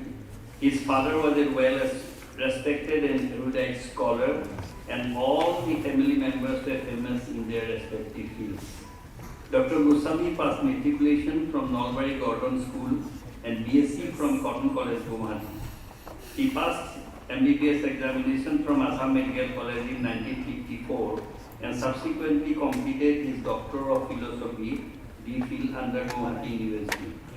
He did his research in color work, which was very common at that time in the entire Northeast. His work was highly appreciated by all and was awarded scholarship for PhD degree from Institute of Biochemistry, University of Glasgow in 1962. Dr. Goswami worked as a demonstrator in the Biochemistry Department of Assam Medical College from 1956 to 59, Institute of Biochemistry, University of Glasgow from 1959 to 62, Junior Consultant in Biochemistry at Royal Infirmary for a short period. He subsequently joined as Assistant Professor of Biochemistry in Guwahati Medical College from 1962 to 64 and as Professor from 64 to 86. He was also working as Honorary Professor from 1986 to 1988. In 1988, he joined as Director Institute of Advanced Studies in Science and Technology, Guwahati. Dr. Goswami joined Downtown Hospital after retirement and established our state-of-art laboratory. He was always in the forefront to carry out academic and research activities while working in Downtown Hospital. All these research projects adhere to the principle of professionalism, transparency, accountability, and auditability. A very successful teacher and administrator, he guided thesis work for 27 candidates, including few from Downtown Hospital for PhD and MD. He published 175 research papers, these are original work, besides publishing 18 books. All his books were widely acclaimed for his erudition and sophistication. He was an examiner for both undergraduate and postgraduate students in different universities of India.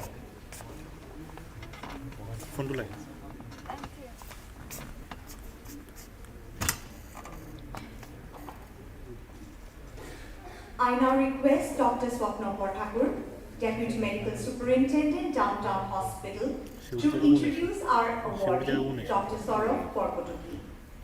Dr. Thakur is MBBS and MD from Guwahati Medical College in General Medicine, presently associated with Downtown Hospital as the Senior Consultant, Department of Medicine, and Deputy Medical Superintendent since 2007.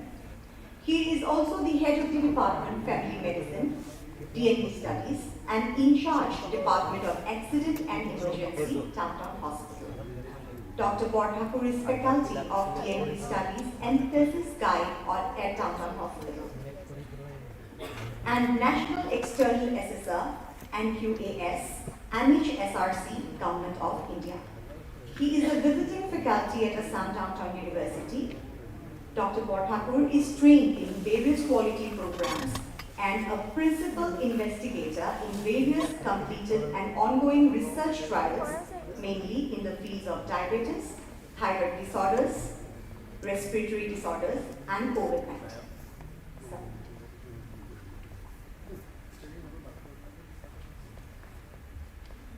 Good evening, everybody.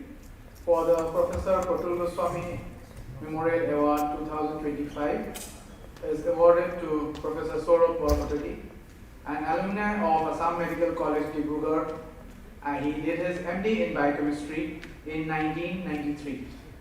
Professionally, he has 27 years of post-PG teaching experience and has actively participated in various research projects, including the Cardiovascular Disease Surveillance Project, the assessment of injection practices in India, and the integrated management of neonatal and childhood illness. As an administrator, he has worked 5 years as the medical superintendent of Jorhat Medical College and Hospital, a principal medical officer at Assam Company Limited, and the professor and head Department of Biochemistry at Difu Medical College. He is presently working as the principal of Jorhat Medical College. In his active academic contributions, he has more than 24 publications, and he has already undergone WHO in-country training and hands-on exercises in recombinant DNA. His other achievements, which includes being sports, he is a winner of the doubles championship 55 plus category in the AMC Platinum Jubilee Tennis Tournament and also the All Assam Doctors Tennis Tournament. Over to Professor Saurabh Gaur. Number 2 division. There Go. Welcome to the stage. Go.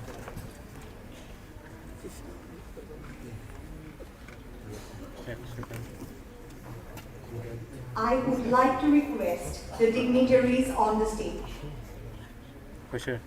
to please give away the Professor Pratul Goswami Memorial Award to Dr. Saurabh What a Gaur. message this show. The award consists of a memento, Question? a citation, Oh, a my gamucha, deed issue. and a bouquet. The citation reads as follows. Professor Pratul Goswami Memorial Award 2025 awarded to Professor Saurabh Gaur, Principal, Jorhat Medical College, Assam. Citation. This citation is presented as a token of appreciation for your contributions in the field of biochemistry. Downtown Hospital strongly believes that your appealing and positive image as a medical professional is vitally important for the society and the medical profession. Presented on this 15th day of February 2025, Dr. N.N. Doctor, Chairman and Managing Director, Dr. B.K. Gogoi, Medical Director, Downtown Hospital. We would also like to call upon Dr. Uttara Borkotoki, wife of Dr. Saurabh Borkotoki, to please join us on stage. We would like to felicitate her with a gamucha and a bouquet.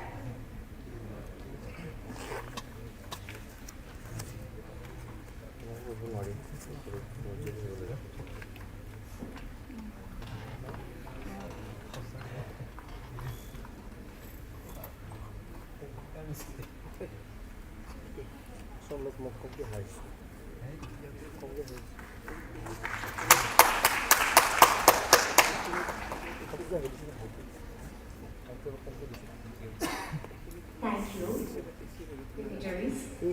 I now call upon Mrs. Fiona Goswami, daughter of late Professor Pratul Goswami, to present a special award to Dr. Saurabh Gaur.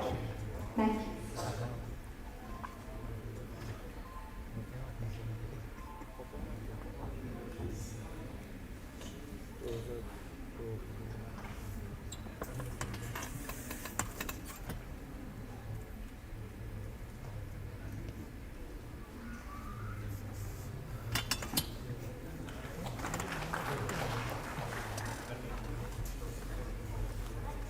Respected audience, I am so grateful to the Downtown family for giving this award in the name of my father. We are really grateful to them.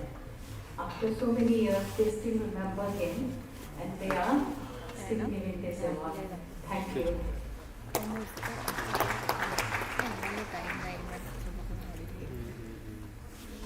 Congratulations, Dr. Saurabh Gaur, sir, and I request you to please speak a few lines.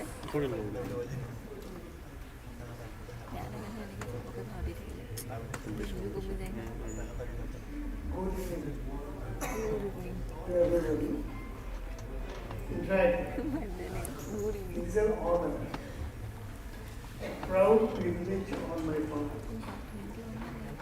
to be the recipient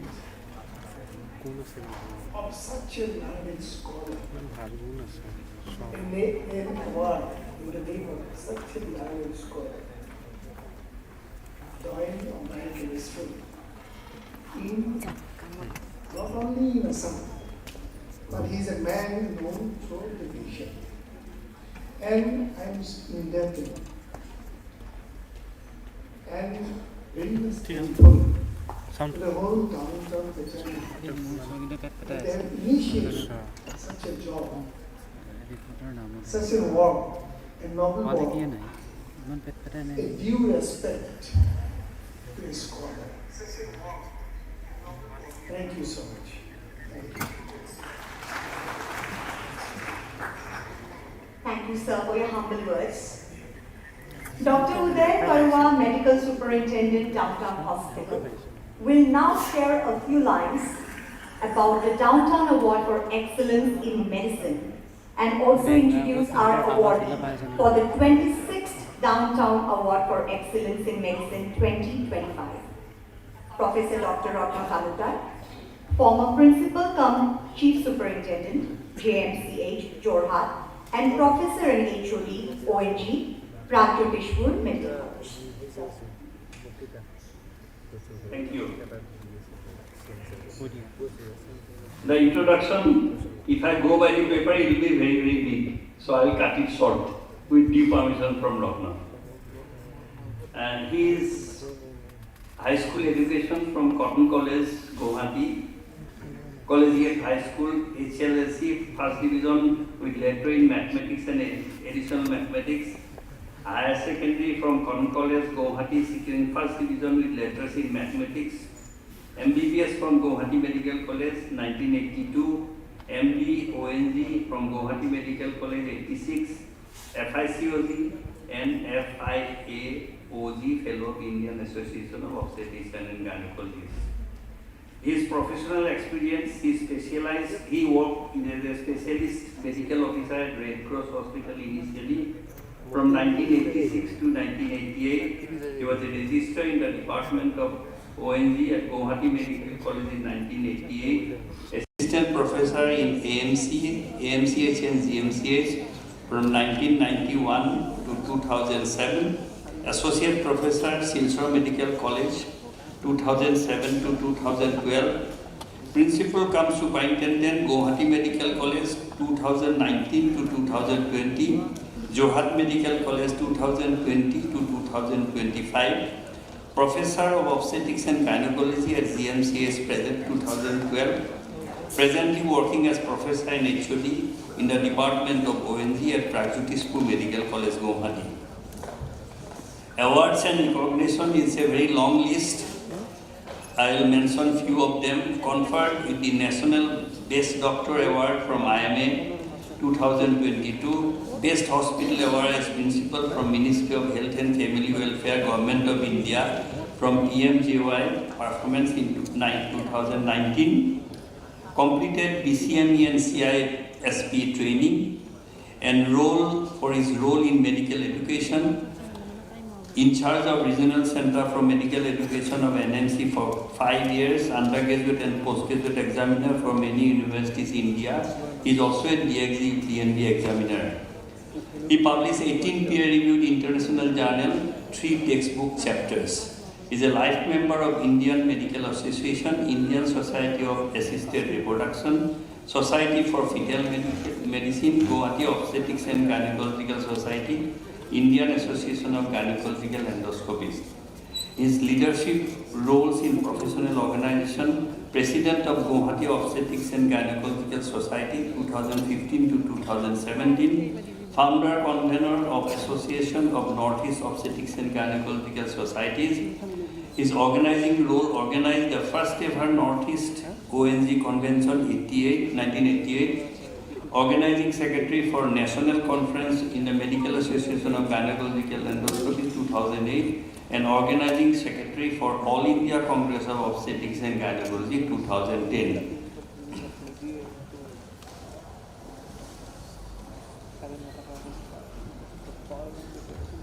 Thank you, sir.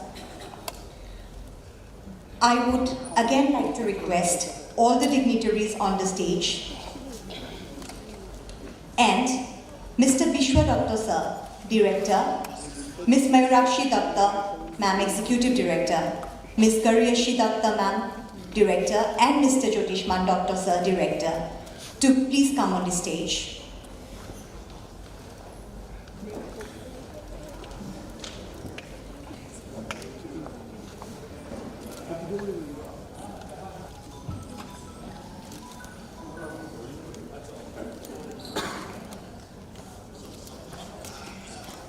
I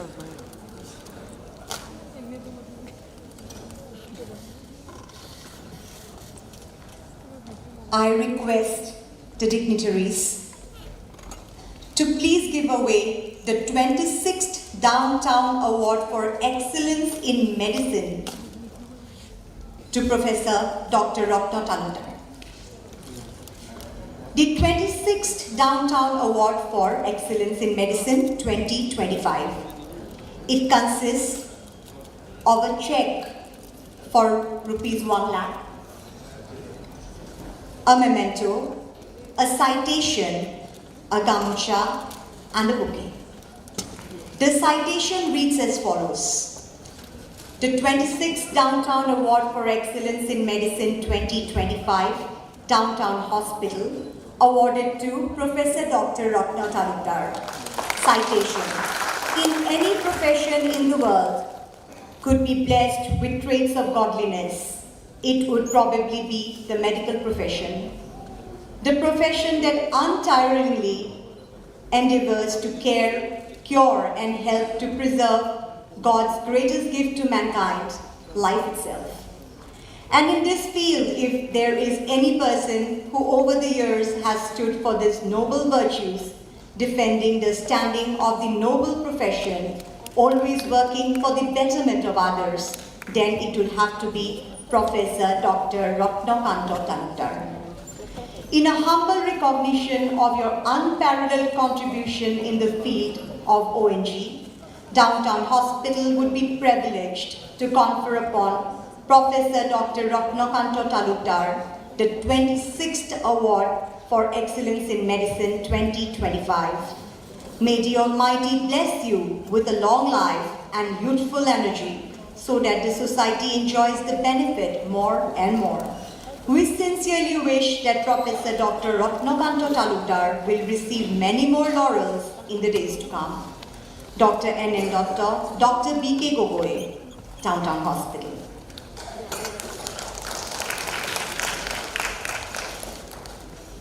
I would also like to call upon Dr. Fazia Ahmed Talukdar, wife of Dr. Ratna Talukdar. Ma'am, please come on the stage.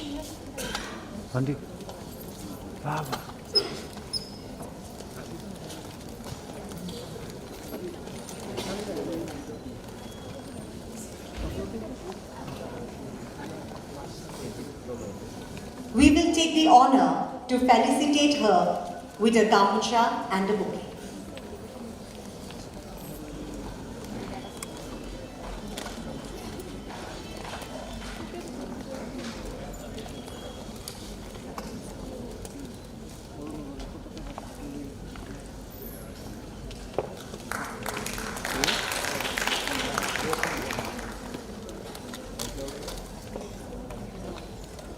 Thank you everyone, and I request our awardee, Professor Dr. Ratna Talukdar sir, to briefly give his response. Sir, please.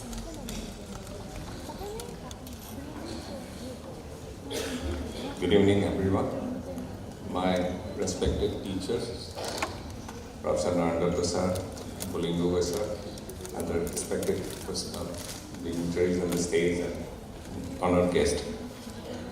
I am actually honored today, humble and thankful to the Downtown Hospital for selecting me to be the awardee today in this prestigious function.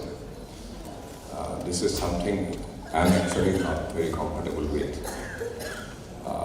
With my associates, with my respected teachers, my Guru, Professor M.P. Gogoi sir, Professor Judy Dr. sir.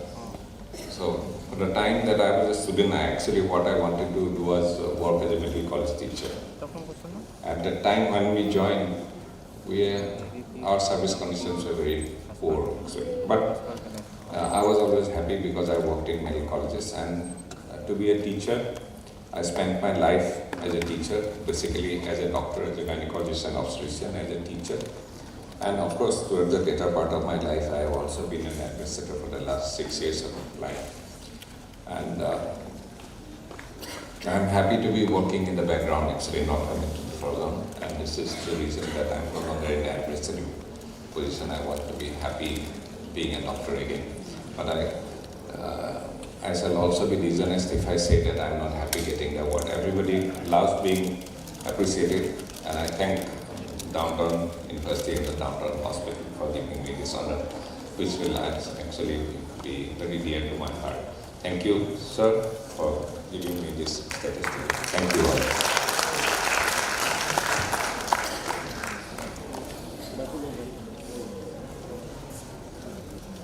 Yes, sir. Thank you, sir. I request the dignitaries to please come for a group photo.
Thank you.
We will now have an Assamese folk dance performance by the students of Downtown School of Nursing.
Thank you, students, for a beautiful performance. Finally, I request Mr. Jyotishman Doctor, Director, Downtown Hospital, to deliver the vote of thanks. Mr. Doctor is an MBA in Finance from SBKM's Narsimonji Institute of Management Studies. He is the Managing Trustee of Downtown Charity Trust and Director at Downtown Hospital and Downtown Enterprises Limited. Mr. Datta is the co-chair of National Education Council Northeast India, the Associated Chambers of Commerce and Industry of India. He served as chair of the CII-YI Guwahati chapter. He is the recipient of Exemplary Leadership in Education Award at the Higher Secondary Education Summit and Awards, honoring his significant impact on the higher education sector. Sir, please.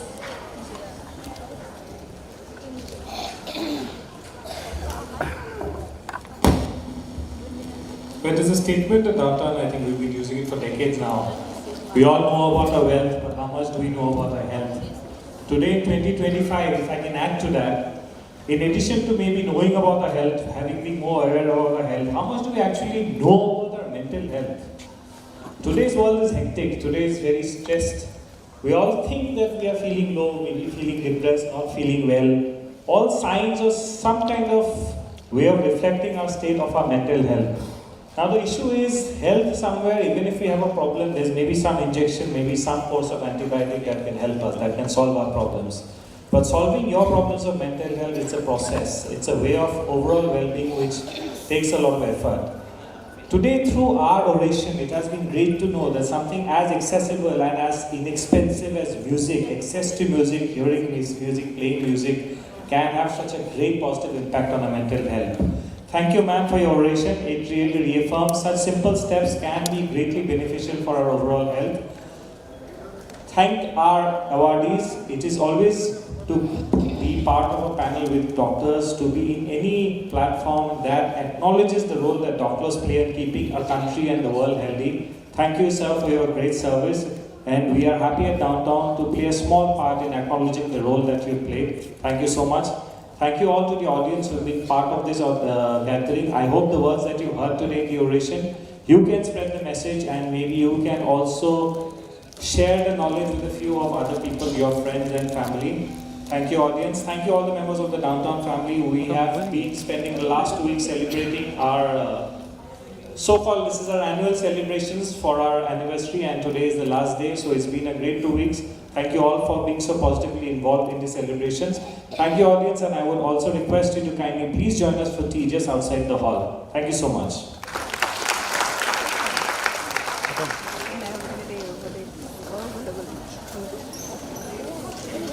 Done.